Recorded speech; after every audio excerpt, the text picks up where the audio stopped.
여러분 안녕하십니까? 3월 21일 화요일 뉴스투데이 강원입니다. 강원도 교육청의 초등 돌봄교실 수용률 전국 최저 수준입니다. 돌봄교실도 학부모들 퇴근 시간까지 운영하는 곳이 없는데요. 그런데 강원도에서 처음으로 양구군이 저녁 돌봄교실을 열었습니다. 양구군이 먼저 제안하고 학교가 수락했는데요. 그 현장을 허주희 기자가 취재했습니다. 양구 초등학교 돌봄 교실입니다. 정규 수업을 마친 1, 2학년 어린이들이 방과 후 활동을 하고 있습니다.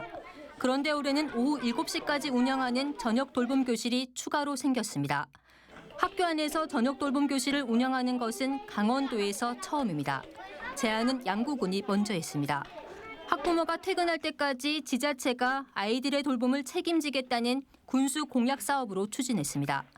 교사들이 모두 퇴근하는 오후 5시 이후 안전 문제 때문에 개방을 꺼리던 학교도 고민 끝에 교실 하나를 내줬습니다. 한 아이라도 소중하게 접근하는 것이 오늘날의 교육에 취해야 될 태도인 것 같아서 예산과 인력 모두 양구군에서 지원합니다. 올해 편성한 예산은 2개 학교에 5,600만 원. 한 학교에 20명씩 40명 정원인데 아직 신청은 2명뿐입니다. 돌봄 인력 구하기도 쉽지 않습니다. 양구 비봉초등학교도 저녁 돌봄을 운영할 예정이었지만 3번의 공고에도 돌봄 교사를 구하지 못했습니다. 한 교실은 채용됐는데 다른 한 교실은 아직도 채용이 안 돼서 또 아마 다시 모집을 해야 될 것 같습니다. 올해 하반기 춘천과 원주에서도 저녁 돌봄 교실 학교를 운영합니다. 특히 춘천에서는 토요일에 운영하는 주말 돌봄 교실을 시범 운영합니다. 이 역시 지자체가 예산을 지원합니다. 강원도 교육청도 자체 예산으로 추진하는 저녁 돌봄 학교를 다음 주 선정할 계획입니다.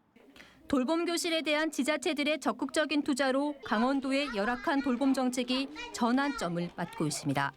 MBC 뉴스 허주입니다. 강원도 최초이자 유일의 국립묘지인 국립호국원이 횡성군 공급면 일원에 조성될 예정입니다. 그동안 국립묘지를 찾아 타지에 묻혀야 했던 국가유공자나 참전용사 등 보훈단체는 환영하고 있지만 지역에서는 반대 목소리도 만만치 않습니다. 어찌 된 일인지 윤하은 기자가 취재했습니다. 횡성군 공급면 국립호국원 건립 예정 부지입니다.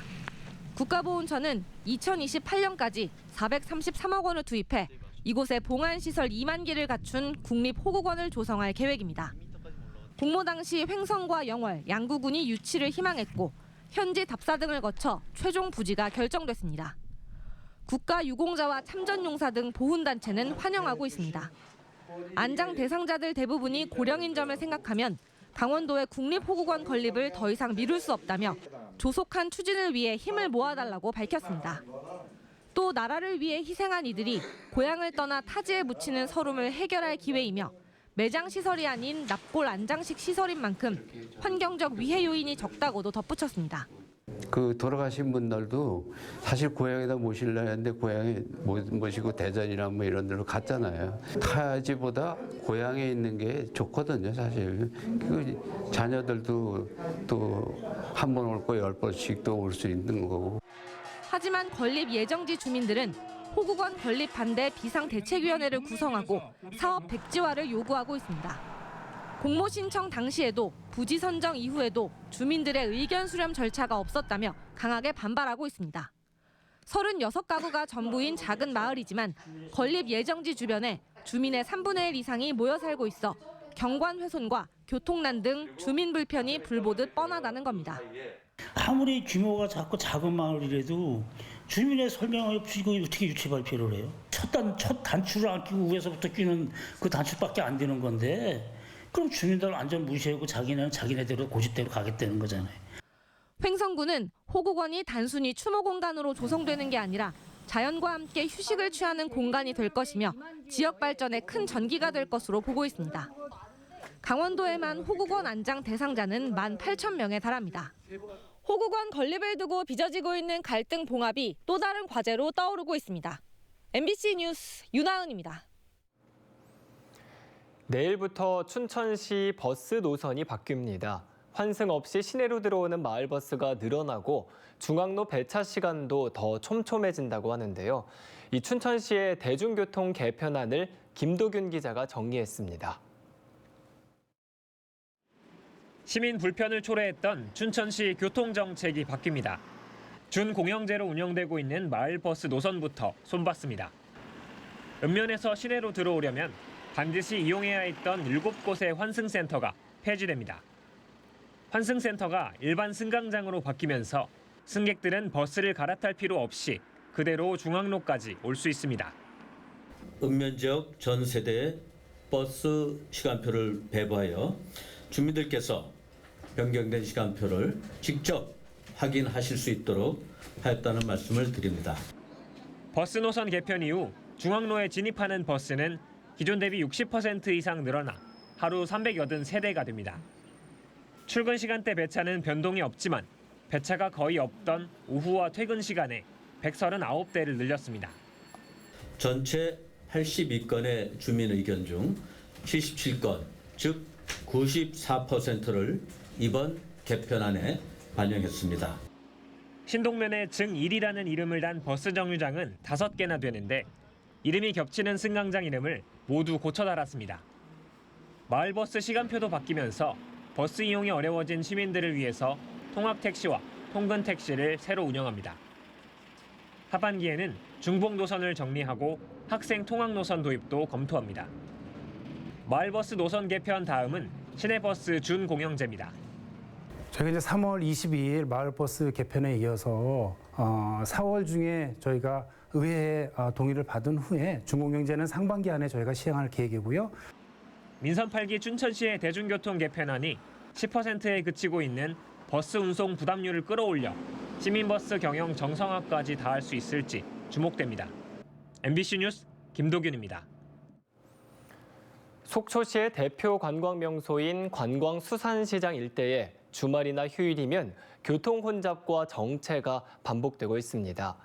주차장에 진입하는 차량이 한꺼번에 몰려 관광객들이 불편을 겪고 있는데 관광 이미지 실추를 막기 위한 장단기 대책이 시급합니다. 박은지 기자입니다. 속초시 수복로 3개 차로 가운데 유독 2, 3차로에만 긴 줄이 늘어섰습니다. 속초 관광수산시장 주차장으로 진입하려면 교차로를 지나야 하는데 차선이 3차선에서 2차선으로 줄며 병목 현상이 벌어지고 있는 겁니다. 관광객이 몰리는 주말 휴일이면 500m 이상 늘어서고 길게는 30분 넘게 기다리기도 합니다. 지난해 속초경찰서 교통안전시설심의위원회에 이 문제가 거론돼 도로 구조 개선을 통해 교차로를 지나 줄어드는 차로를 3차로로 늘리고 우회전 차로를 확대하자는 방안이 조건부 가결됐습니다. 강정호 도의원은 수복로의 교통 흐름을 원활하게 하기 위해서 조속히 도입해야 한다고 주장했습니다. 전반적인 모든 것을 해결하기에는 너무 오랜 시간이 걸리기 때문에 우선 주차장 진입을 위한 우회전 차로 개설을 통해서 이 부분을 해결해야 된다고 보고요.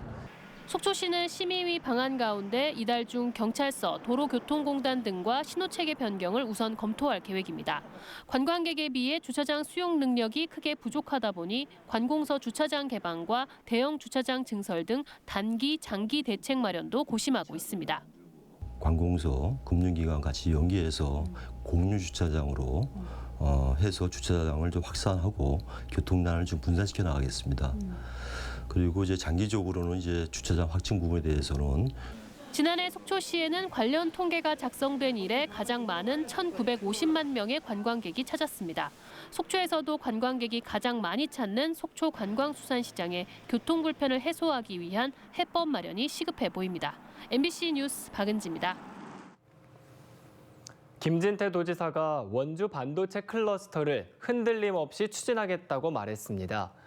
김 지사는 어제 기자간담회에서 최근 정부가 수도권에 세계 최대 반도체 클러스터를 구축하겠다고 발표한 이후 여러 우려가 나오고 있지만 위기가 곧 기회라며 원주가 수도권 반도체 클러스터에 함께 묶이도록 노력하겠다고 밝혔습니다. 또 이달 안에 삼성과 만나 반도체 산업에 대해 함께 논의한다고 밝혔습니다. 김 지사는 삼성과의 논의 주제는 조율 중이라며 좀 더 구체화되면 발표하겠다고 덧붙였습니다. 강원특별자치도법 전부 개정안이 오는 22일 국회 행정안전위원회 전체 회의 상정 안건으로 확정됐습니다. 강원도는 국회 행안위에서 강원특별법을 안건으로 상정한 것을 확인했다며 이번 전체 회의에서는 상정만 하고 본격적인 심의는 4월 임시국회 때 논의할 것으로 전망한다고 밝혔습니다.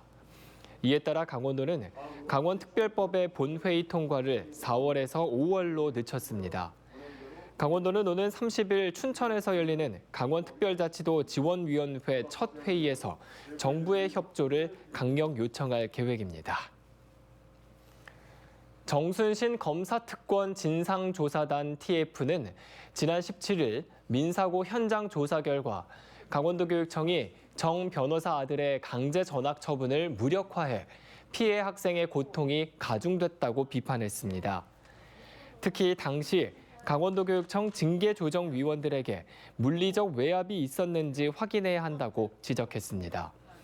또 민사고가 학교폭력 피해 학생 보호 기간 수업 자료만 제공해 피해 학생이 학습권과 보호를 보장받지 못했다고 질타했습니다. 이에 대해 도교육청은 피해 학생을 충분히 고려하지 않은 점은 안타깝지만 외압은 없었다고 해명했습니다.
강원도가 춘천과 홍천에서 육성되고 있는 바이오와 항체 산업을 고도화합니다.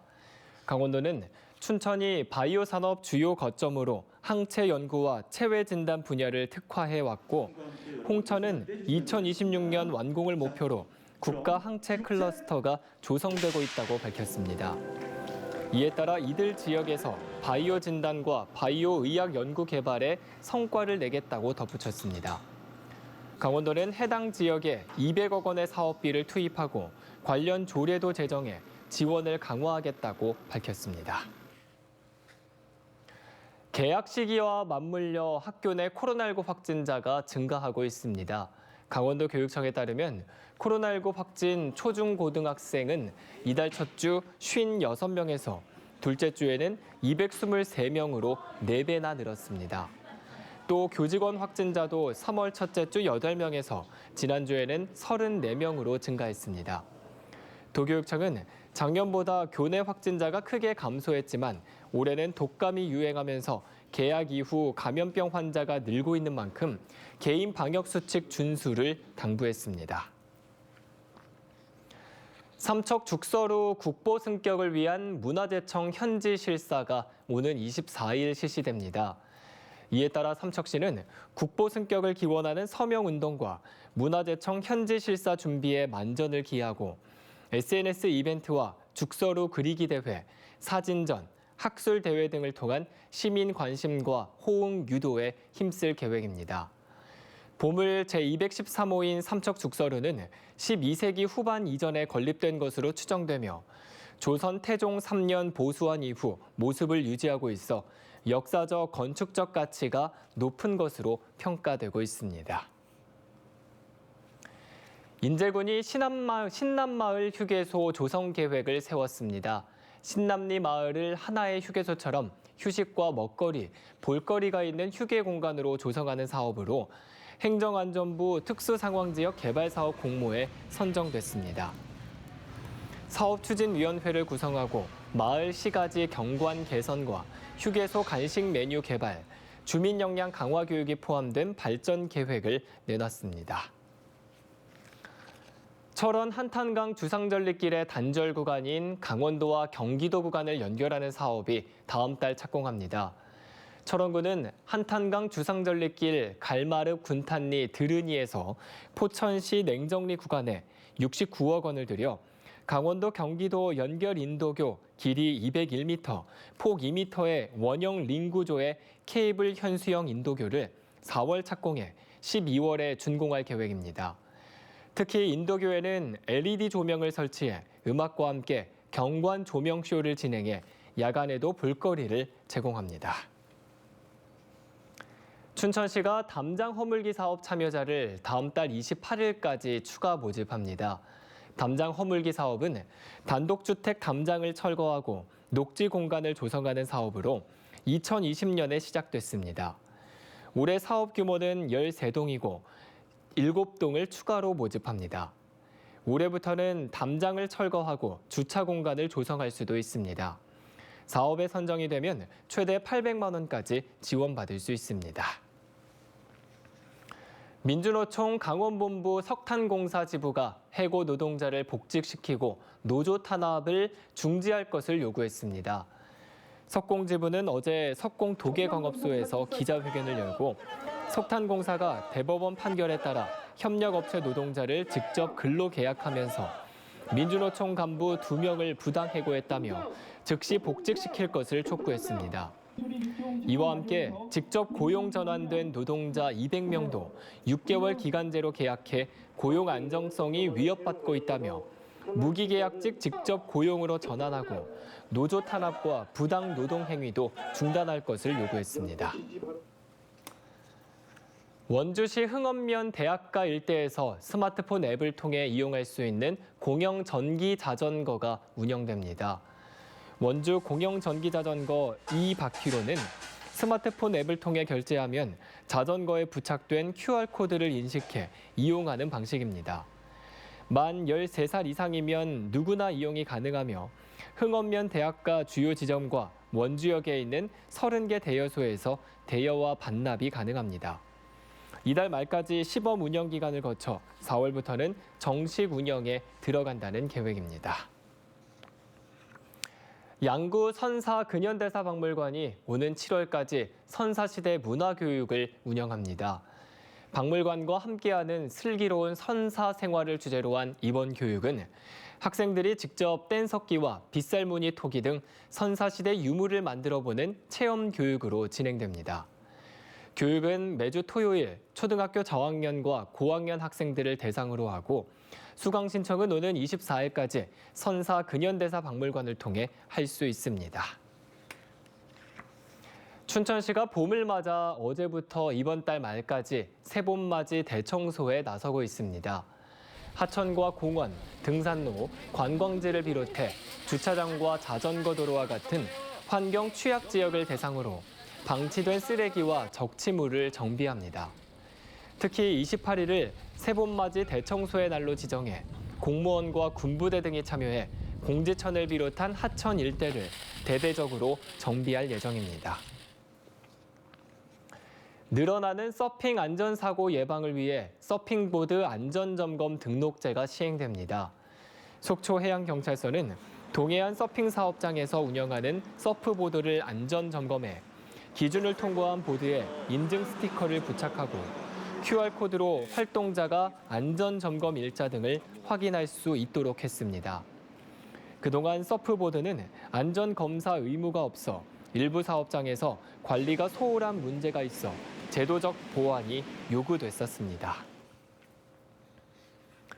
강원도 공장과 창고시설 141곳에 화재 안전시설이 미흡한 것으로 드러났습니다. 강원도 소방본부가 2월 한 달 동안 공장과 창고시설 590곳의 화재 안전시설을 조사한 결과 141곳에서 불법 건축물을 증축하거나 소방계획서를 작성하지 않는 등 불량 사항이 적발됐습니다. 소방당국은 5곳을 과태료 처분하고 나머지 136곳은 개선 명령을 내렸습니다. 이상으로 뉴스투데이 강원을 마칩니다. 고맙습니다.